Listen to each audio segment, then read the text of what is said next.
Hey, it's Hunt. You found Hunt on Saints. We're talking black and gold football. Do us a favor. Hit the like button, share your comments below, and hit that subscription button so you can get all of our content. Enjoy. All right, let's talk some NFC South. Burning questions for every team in the NFC South, according to CBS. And we'll start with Tampa, the NFC South champions from last year. And the burning question is, can Baker Mayfield maintain the play he showed in 2023 with a new offensive coordinator and a new contract? If you didn't realize this, Baker Mayfield, who was playing on a one-year deal and in a competition with Kyle Trask last year, proved himself to be a top 12 quarterback in the NFL, a top 10 quarterback in the NFL. He completed 64% of his throws for over 4,000 yards. He threw 28 touchdowns, which was more than Patrick Mahomes last year. He was top 10 in the league in yards, touchdowns, and really piloted that offense very, very well. He's got Mike Evans back. He's got Liam Cohen now. Can he maintain that level of play? And my answer to that question would be yes, he can. I would imagine he will maybe take a quick step back. I don't think he's going to fall off a cliff. He's not that old. He's a relatively young player for that position because we've seen guys well into their 30s play it at a very, very high level. But I don't anticipate Baker Mayfield to play at some sort of MVP level. I don't think there's an ascent coming. I think there's a stagnation coming. And the question is, can Mike Evans still be that guy? I think there's reason to believe they'll be relatively close. So this answer is not some sort of hot take or affirmative, definitive answer. I think that they're going to be fine. And that's what they were last year. It wasn't like Tampa was a great football team last year. Tampa was a fine football team last year in a trash division, and they eked it out. I think they'll be a fine team next year. So that's my quote-unquote answer to the burning question there. I think we basically see what Baker Mayfield is, a mediocre to high end of the middle of the pack at quarterback. Question for Carolina. Can Bryce Young rebound after a horrific rookie season? I don't know, man. That's a toxic situation. We always talk about the organizations that you go into and being set up for success or set up for failure. And, we've watched some guy. I mean, Justin Fields had almost no chance. He had revolving door at offensive coordinator, changes at general manager, an organization in transition. Were they trying to sell off? Were they trying to tank? Were they trying to add? It just never quite worked. Mitch Trubisky in the same organization was much the same. After a good start at Baker Mayfield's chance there in Cleveland, that organization crumbled, and it wasn't going to work. I don't know anybody who can sit here right now and suggest with any degree of confidence that things are going to get any better in Carolina. You have a bad owner. You've got musical chairs at coach. You've got a mediocre roster to a bad roster, and you've got a quarterback who couldn't get his feet on the ground last year.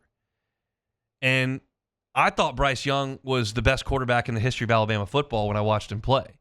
Playmaking ability, accuracy, athleticism. He was fantastic. But you get up there where everybody is in a better spot than you from an organization perspective, as opposed to everybody being in a worse situation than you when you talk about Alabama. Well, the tables turned pretty quick. Last year, he threw for 5.5 yards per attempt. His passer rating was 73.7. Both of them were the worst in the NFL. Means he's the second first overall pick rookie to rank last in both of those since the merger. It was not good. Now, if you want to put a sliver of hope on it, and I'm reading this from the CBS article, Troy Aikman back in 1989 was not good. The Cowboys were terrible. We know that.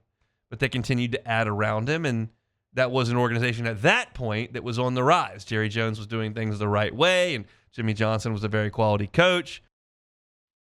And before things fell apart there, that was a great organization. And oh, by the way, Troy Aikman played behind one of the best offensive lines in the history of the NFL.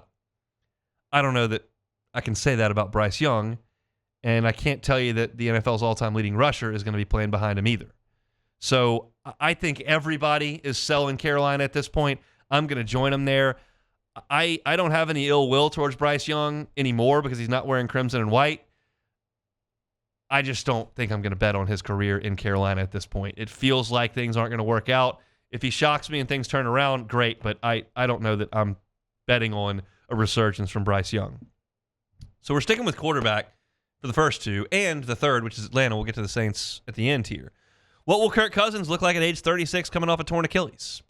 And there's no real way to know, but I feel like Kirk Cousins is going to be the Kirk Cousins we've seen. It's not a pitcher coming off a torn labrum, and the Achilles is very, very important, but I don't think Kirk Cousins is going to run for 820 yards and 7 touchdowns this year. Kirk Cousins is going to catch the football. He's going to drop his back foot. He's going to scan the field. And he's going to get rid of it. And he's been good at that September through December for a decade now. And I think he'll be good at that. They've signed him for a 4-year deal, $180 million. They've guaranteed $100 million to him, and I think he's going to do a good job there. I said when they signed him, I thought that made Atlanta the favorites. As I digested a little more, I would suggest that I probably would lean Tampa there without a huge degree of confidence. But Atlanta's certainly in the discussion. And we think Aaron Rodgers is going to be just fine coming off of an Achilles, and I think Kirk Cousins is probably going to be pretty good coming off of a concussion. There's some examples in this story from CBS Sports of quarterbacks coming off a concussion. Dan Marino went on to make 86 more starts and do a really good job, made 2 Pro Bowls. Vinny Testaverde did it at age 36. He threw 70 more touchdowns over 68 starts. Trent Dilfer had that surgery at age 30. He played for a couple more years. Wasn't all that effective, but he was Trent Dilfer. I think Kirk Cousins has been a little more prolific in a more passing-friendly era. And you're looking at, a team in Atlanta that has invested heavily in their offensive weapons. I think that Kirk Cousins is going to be good. Bijan Robinson's going to be good. I think that they got to get the ball to a first-round tight end from the University of Florida that they just haven't seemed to be able to do for 2 years. But I promise you, Kyle Pitts can play. I think that Atlanta will be good. So the first three, I think that it's reasonable to think that Kirk Cousins is going to be good. I think it's reasonable to think Baker Mayfield will play at a pretty high level. I'm not betting on Bryce Young. And then the Saints question revolves around the pass rush. Can they generate more of a pass rush to help out their top 10 defense? And that's probably going to be the most important thing for that defense. They've got to get after the passer a little bit better. They were a functional defense last year without pressing the passer almost at all. And I feel like you've got a chance with Chase Young to enhance that. You would expect that Brian Brzee would improve upon last year where he did show some flashes. Carl Granderson looks like a good signing. And I hope Cam Jordan can give you more than he did last year. It's not a guarantee, but you hope. And if Brzee and Young and Granderson are a problem, and all of a sudden Cameron Jordan gets a little bit less attention, that can only help. Baker Mayfield is fairly mobile, but you can go get him. Kirk Cousins, not mobile, and Bryce Young is terrified. So if they can rush the passer, that's going to help. The pass rush is not the number one thing the Saints need to worry about. It's the offensive line. We all know that. We talk about it 3 times a week in June. But the question is, can the Saints generate more of a pass rush? My contention would be yes. They can almost not statistically do a worse job affecting the passer next year than they did this past year. I mean, they had the 4th fewest sacks in the NFL. They were 3rd fewest in terms of hits. They were 11th in terms of pressures. It wasn't good enough affecting the passer. They've got to do a better job of that this year. I think they will. The personnel lends itself to doing that. So on 3 of those burning questions, I'm betting on the affirmative.